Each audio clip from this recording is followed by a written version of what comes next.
Welcome to The Source, where we combine the headlines with in-depth conversations with the newsmakers themselves. Today on the program, all eyes on the Maguindanao Massacre case verdict.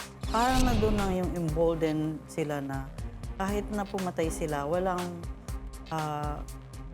maglakas loob na mag-file. After a decade, victims hope that justice will be served. May mga sala. Pinagbigyan pang lumabas para umattend na kasal ng kanilang anak. Kami, ilang Pasko, birthday, at saka New Year na dumating. Natutulog na lang kami sa gutom. Dubbed as the world's worst election-related violence and attack on journalists. Hindi madali magpatawad ng isang tao. Mahirap talaga. Sana sa akin, Pasko ngayon. Pamasko na lang din yun sa amin. At totoo naman yung hinihingi namin.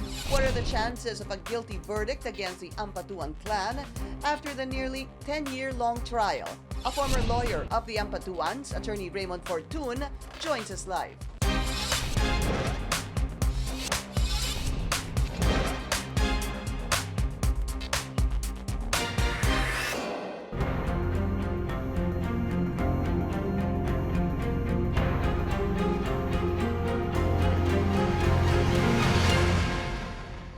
Thank you for joining us. I'm Pinky Webb. After a trial that spanned nearly a decade, the court will hand down the verdict tomorrow on the bloody Maguindanao Massacre case, a mass murder of 58 people, including 32 media workers. At the center of the legal battle, the powerful Ampatuan clan in Maguindanao, whose members allegedly planned and conspired to carry out the 2009 killings. But what could be their strongest defense in their infamous case? Let's go straight to the source of the story. We have the former lawyer of Andal Ampatuan Jr., Attorney Raymond Fortun. Attorney, thank you for your time, sir. Thank you. I appreciate being here. Good to see you, sir. Let's just clarify this. You were the defense lawyer of just Andal Ampatuan Jr.? Yes, and only from 2016 until July this year. Which makes what, about 3 years? About 3 years, yes. You were how many, there were a number of lawyers changing. First it was your brother, wasn't it? Yes, at the start. Fortun. At the start, he was the counsel, I think, for senior, and then he withdrew in 2013. Then he was replaced by a number of lawyers along the way. And of course, senior somehow passed away because of, I think, cancer in That's 2015. Right. In Right. 2016, I found myself having to talk to the wife of Andal Jr., who was pleading for me to take their case. And what was she saying? Well, the first thing that I did was, and people should know this, is that I actually rejected them thrice. They went to our place, the wife went to our place, I said no. Came back the following day, I said no again. Third time, I said, go talk to my brother because I have my own personal reasons why. And then after about a few more days, she came back and said, please take our case. And I asked, bakit ba ilang beses ko na kayo na sinabihan na ayokong hawakan tong kaso nyo, bakit ba pinipilit nyo? And she said, we don't trust any other lawyers, just you. Why would they trust you? Well, because they trusted my brother. I see. They said that they knew how my brother worked for their father for the time, how honorable he was in defending the patriarch, and they felt that I was the lawyer who would be able to protect them. Attorney, why did you accept the case? I accepted it for the same reason that any first-year law student is told. Which is? In the defense of a person accused of a crime, by all fair and honorable means, regardless of one's personal opinion about the guilt of the accused, to present every defense that the law permits, to the end that no person may be deprived of life or liberty but by due process of law. I was there precisely just to protect their interests. I made two conditions for accepting the case. I said, don't make me present a perjured witness, and number two, don't make me present a fabricated document. And they agreed with that. So during the 3 years that I was counsel for Andal Jr., and I am certain even the prosecution lawyers will attest to that, we conducted the defense in a very honorable way. No grandstanding, no histrionics, no frivolous motions. We did it by the book, and we defended our client ferociously to the best of what we can do. Why would you even say, attorney, please explain to me, no grandstanding? This is not possibly a case where the defense would even want to grandstand, right, sir? Well, there are reasons why you would want to do that, to Such probably as? create some sort of a mistrial. Whether we like it or not, no, this case is a high-profile case. Absolutely. And chances are that one way or another, that there can be influence created one way or the other, not only on the judge, but on the entire system. So that is what we wanted to avoid. We wanted the judge a full reign to be able to decide the case on the merits. So you accepted it because of what you said, what first-year law students are taught basically that no one should be deprived of life, liberty, that everyone is, has the right to counsel. Everybody is presumed to be innocent until he is proven Until guilty. proven otherwise. So with that, but of course came it being number one, such a high-profile case, worst election-related violence, worst attack on journalists. Sir. Apart from what was taught to you as a first-year student, what made you decide to take the case? Naawa ako sa kanila. Just really that. People don't know this, but I am part of a religious group. And, you know, if somebody comes to you for help, just give it. If you can grant that, if you can give it to that person, and you see that they have no other way. And that's what they told me. Sabi nila, we don't trust any other lawyer. Apparently, at least 2 of their lawyers had stolen money from them. And in fact, we're handling some of their cases, no, against the people involved. Previous lawyers of theirs Yes. who stole money from them. Yes. So sabi niyo po, naawa kayo sa kanila. Yes. I can imagine, sir, probably some people saying, hindi ba kayo naawa dun sa 58 na pinatay? Oh, definitely. Definitely. That's precisely why. A lawyer's job is to give justice, to be an instrument for justice. Ang usually iniisip nila, yung mga lawyer na yan, ang ginagawa niyan, binabaluktot nila. Yung itim ginagawang puti, Opo. and vice versa. Yung baluktot ginagawang tuwid. No, that's not true. No? Lawyers are supposed to be instruments of justice. We are there in order to provide justice for those who deserve it. On the other hand, if somebody committed a particular crime, you are to be an instrument also for that person to get what is due him. So kung talagang ang isang tao ay merong ginawang pagkakamali, dapat ang abogado hindi magiging hadlang But you're para there yung to tao na defend yun. them, sir. Yes, and defend them by all fair and honorable means, as what the law permits. So if what I am to be asked to do is not contrary to law, if it is not fair, Yeah. if it is not honorable, if it is dishonest, then I am not going to be part of That's that. why you lay down 2 conditions. I don't want any perjured witness. Ayaw mo ng magsisinungaling na witness. Yung Yes. po ang ibig sabihin nun. Ayaw mo ng fabricated document. Ayaw nyo ng false document. Ayoko nang merong ibibigay sa akin, o ito, Na hindi ito ebidensya katotohanan. na hindi totoo. Yes. So wala silang binigay sa'yo na there was no fabricated witness, there was no fabricated document. I had never allowed it. But they tried. I can't say that. So why did you quit? For personal reasons. It's a lawyer-client privilege. I see. But does it, you can stop me, sir, but I'm going to try. But was it because you did not believe in their innocence anymore? Or that doesn't form No, part of any no, equation, sir? no. It's not that. It is not my job to determine guilt or innocence. It's the judges. Yeah, because I wanted to ask you that when you come into, of course, sir, as a lawyer, does it matter if your client is innocent or guilty? Well, the first thing that I ask is honesty. In fact, yun ang unang-unang tinanong ko kay Andal Jr. when I visited him at Camp Bagong Diwa. Ano tinanong niyo, sir? Tinanong ko siya, natin lang, you know, as your lawyer, you have to tell me everything. Did you do it? You know, and he said, I swear to God, I didn't. I was at the municipal hall conducting and presiding over a municipal council meeting at the time that it happened. Do you have, let me cut you there, does he have witnesses there? Yes, he did have witnesses But there. pwede hubang tao niya yung mga witnesses na yun? Yeah, Okay. certainly. And So- well, he had a minutes of the meeting, no, and which he gave to me. Ang problem was that, well, they weren't able to present an original document. They had Kailangan. he had a certified, they had a photocopy of the minutes. Now, we tried to present that to the court. The court Ayaw. said, obviously, Yeah. I mean, and fairly enough, they needed the original. Where's the original, sir? Well, they couldn't get it anymore because obviously they couldn't go back to Maguindanao I to get see. the original. Yeah, but why were they able to get a photocopy and not get the original? Well, somebody else had the photocopy who was not the one in Do you custody believe of he the was records. he was presiding over a session, sir? I want to believe him. I want to believe him. There is no reason for me not to believe him. Now, the alternative is kung ano yung sinasabi ng prosecution witnesses, that he was there at the scene of the crime, na siya yung bumaril ng mga ganito, yung That's mga right, ganito. sir. And sa akin, as a defense counsel, or any lawyer for that matter, in a murder case, for example, no, simple lang yan eh.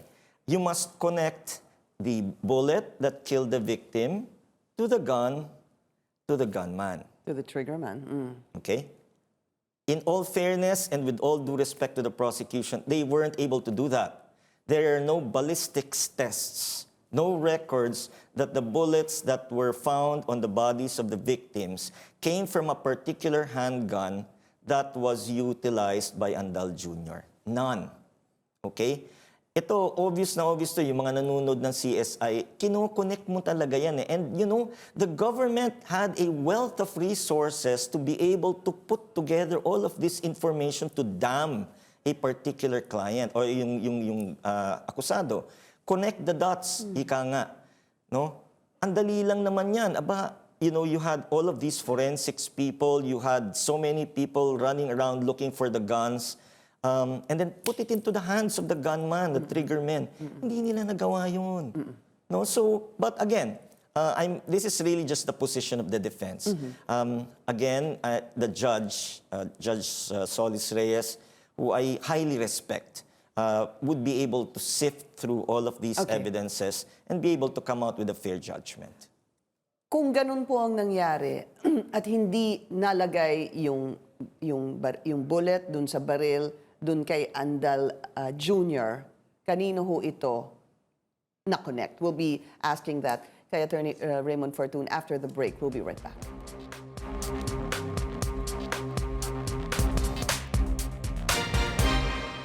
You're watching The Source on CNN Philippines. Our guest today, former lawyer of Andal Ampatuan Jr., Attorney Raymong Fortun. We left that hanging question. You said you need to connect the bullet to the gun to the gunman. Yes. And you said they were never able to connect that to Andal Ampatuan Jr. Yes, with due respect. I mean, I'm sure the prosecution is gonna say otherwise. So, kanino po nila na-connect yung...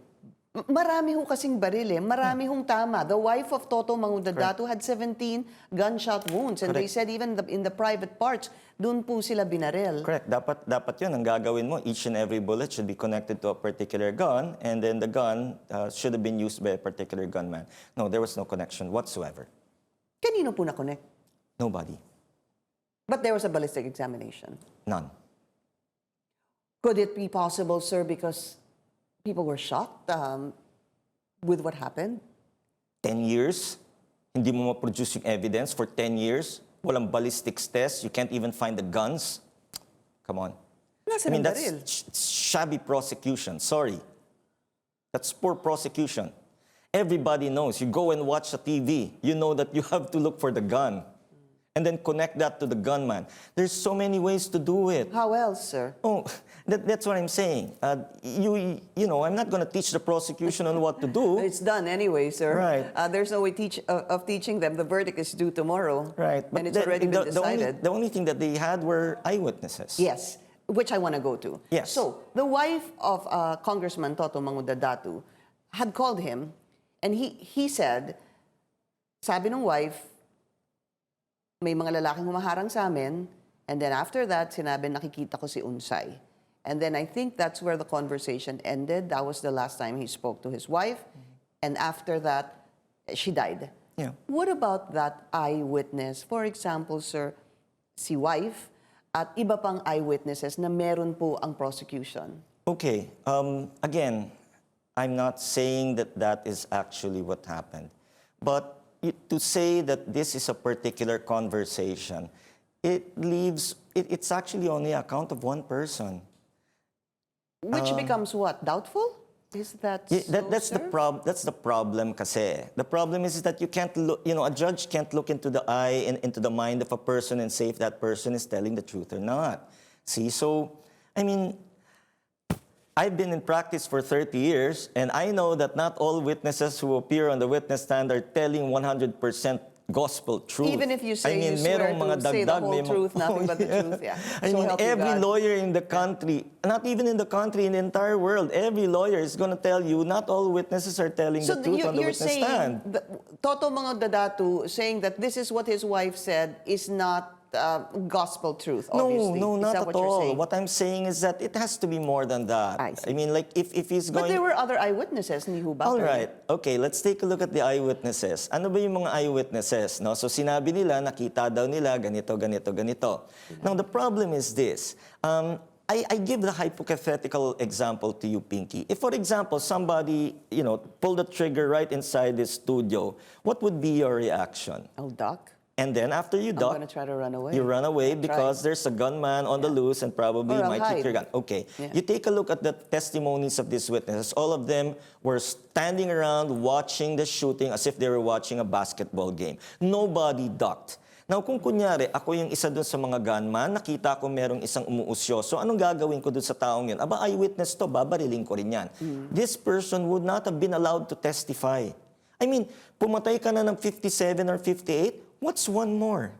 I mean, again, logic na lang to. Dictates. I'm not being morbid. What I'm saying is that if you're going to have eyewitnesses, I mean, gawin nyo naman believable yung kanilang reactions nung nakita nila yung pagbabarel, di ba? Huwag naman yung para namang nanonood ng basketball.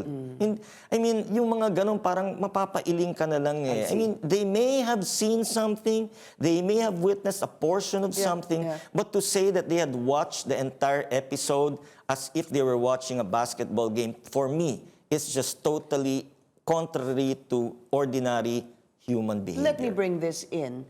It's a conspiracy.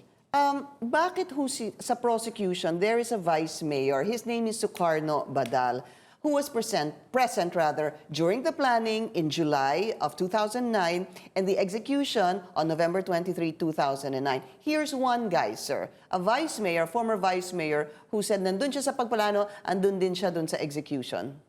The only thing that comes to my mind is that this person was originally an accused and that he became a state witness. There are a lot of reasons why people turn state witness. I will leave it at that. No, I was not there when this witness was presented.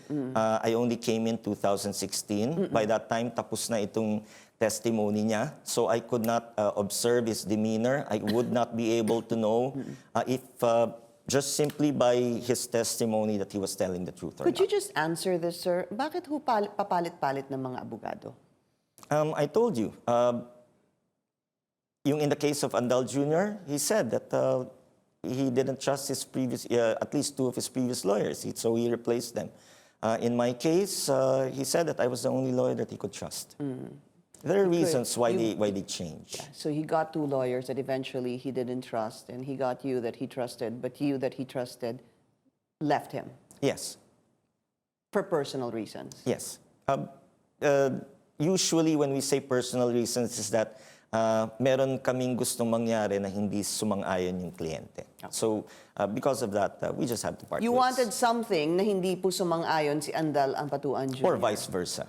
Or meron po siyang gusto sa inyo na hindi kayo sumang-ayon. Can you Yes. tell me, was it you na hindi sumang-ayon o siya po na hindi sumang-ayon? Probably a little bit of both. We'll be taking another break. We'll be right back.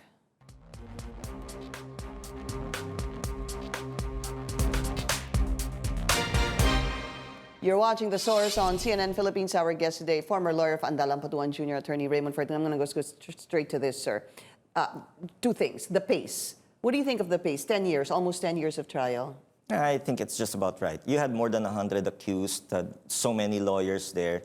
Prosecution presented so many witnesses on their behalf. So yeah, I think it's just about right. And again, I need to stress this. No, I can't say enough about the judge in this case, Judge Solis Reyes. Perfect professional. Really? No? Yes. And, you know, I so admire her. In fact, in 30 years of practice, probably in the top 3 of the Why? best judges that I've What ever makes seen. her so good? She's very cool, even under pressure. You know, I mean, just, and she has everything in order. Ang dami mga motions and she resolves it very, very well. All of her orders are really in point. No? And she's very fair. No? Pag nakita niya maganda yung objection, she's gonna rule in your favor. No bias, no prejudice against anybody. I mean, if you're going to say na siya pro-prosecution, hindi. I mean, that's how I felt. Even for a defense counsel and considering this a high-profile case, she was extremely fair. I'd be so happy to see her in the higher courts. Wow. Okay, verdict, sir. Andal Ampatuan Sr. died 2015 due to cancer. If he were, sir, alive, what do you think the verdict will be on Andal Ampatuan Sr.? No comment. I'm not the judge. Andal Ampatuan Jr., sir. More so. I will leave it up to the judge. I know that she's very fair, and she will decide this case on the merits. Any forecast, fearless forecast, sir? I can see some acquittals. In the Again, 101? Yes. Simply because, again, I firmly believe that this judge is extremely honest and extremely fair. So I think that she will decide each and every accused on the basis of the merits. I see. Hindi ko nakikita lahat ay... Guilty. No, na merong evidence of guilt. I see. That's what I see, okay? But again, I leave it up to the judge. If she says that everybody's guilty because she perceives some conspiracy somewhere, again, I highly respect it, simply because of who she is. The main, obviously, family, the Ampatuan clan, we're looking at, seniors there, juniors there, your former clients, Sajid, Zaldi, and others, sir. Do you see them being lumped together for a possible verdict, yung Ampatuan clan, sir? I really can't say kasi I only came in 2016. I was only just solely focused on How strong was Junior. the evidence against Andal Ampatuan Jr., sir? For me, not enough. Not enough for a guilty verdict. Hindi proof Not beyond enough. reasonable doubt si Andal Ampatuan Jr., sir? Sa akin kasi it's always a matter of reasonable doubt eh. And if you're not able to connect the bullet to the gunman, for me in a murder case, you're not gonna win. But that's just me. Attorney Raymong Fortun, sir, maraming salamat po sa inyo. And good to see you, sir. Thank you. Thank Same you. here. CNN Philippines will bring you the Maguindanao Massacre ruling live. Catch our special coverage this Thursday starting at 8 in the morning. Thank you for joining us here on The Source. I'm Pinky Webb. You're watching CNN Philippines.